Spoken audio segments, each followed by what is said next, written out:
For many of us, we may have good habits when it comes to a normal day. We're at home. We may keep a perfectly healthy refrigerator. We may be good about not buying junk food. It's the travel. That's what is the downfall for a lot of us. Everything is different. It's easy to exercise less and eat more and eat the wrong things when you're traveling.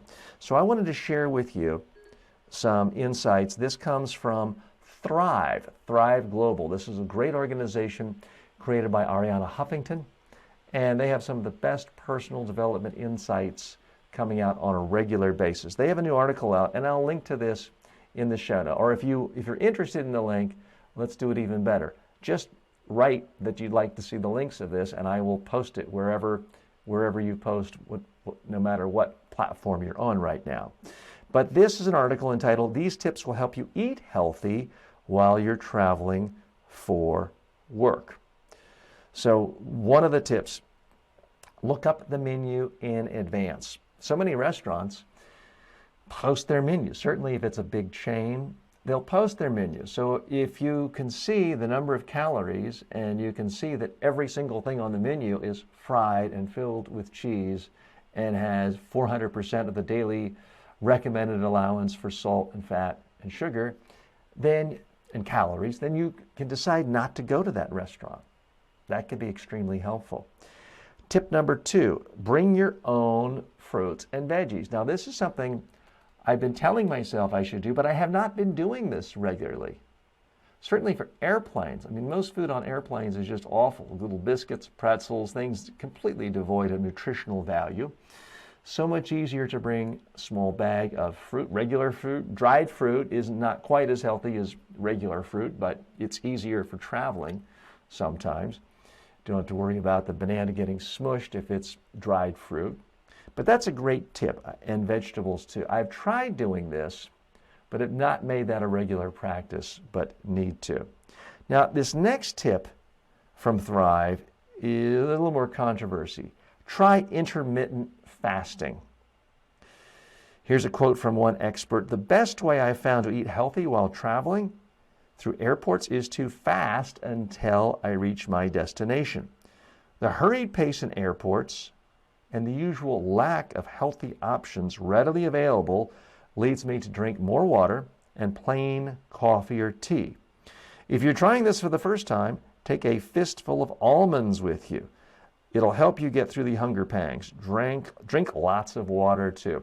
Well, I like the idea of having just a few almonds. And almonds are very healthy for you as long as they're not salted or honeyed and with sugar on them, and as long as you don't eat giant handfuls. They are high in calories, but to eat 3, 4, 5, 6 almonds can really give you some energy, eliminate hunger pangs, and not fill your body with lots of extra unwanted fat, salt, calories you don't need. The whole intermittent fasting thing, I've tried that. That's the concept where you have a certain amount of time each day where you're not going to eat. Probably the simplest version of this is 12 hours. So if you eat at 7 in the morning, then you're not going to eat for breakfast, then you're not going to eat anything, even a snack, after 7 p.m. So you have to have your dinners a little earlier or your breakfast a little later. Some people go to a smaller window. They might not have breakfast and have a lunch and a dinner within 6 or 7 hours. So they've got every part of the day, they've got a 17-hour window where they're not eating at all.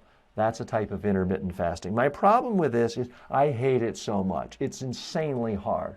If I had enough willpower to fast intermittently for an entire trip, I would be perfect weight and perfect health anyway. I would have so much discipline. So I personally don't find this advice of intermittent fasting very realistic for most people, because one of my guiding assumptions here on this program with everything I do, if you want a good healthy habit, you've got to make it either easy or fun.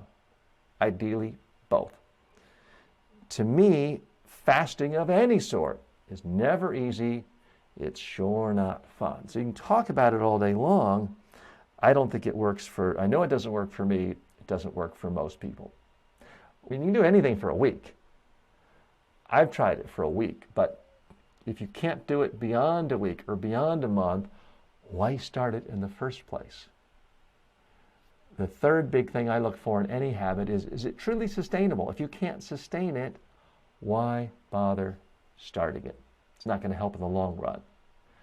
So I would ask you to take a look at your calendar, and where there are holes, try to program specific things in. It could be you're going to exercise every day from 4 to 5.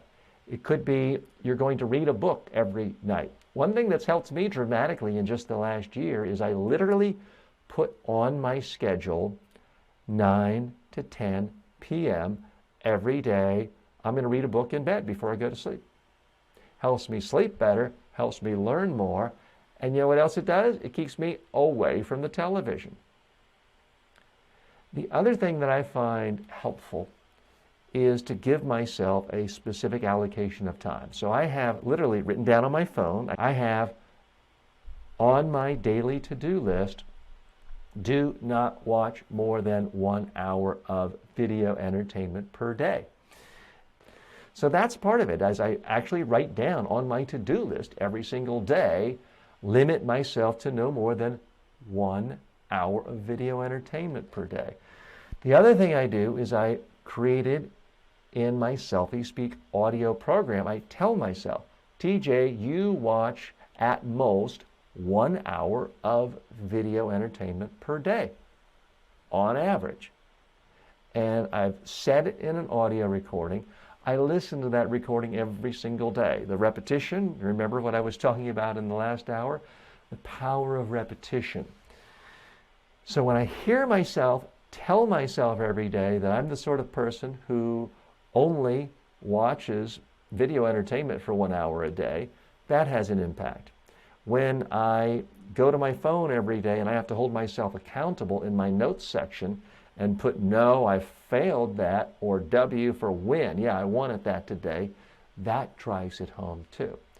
And the fact that I also have an audio recording telling myself I'm going to try to read a whole book every day, and I'm definitely going to read an hour before bed from 9 to 10 every night, and I have that on my to-do list, it crowds out the other options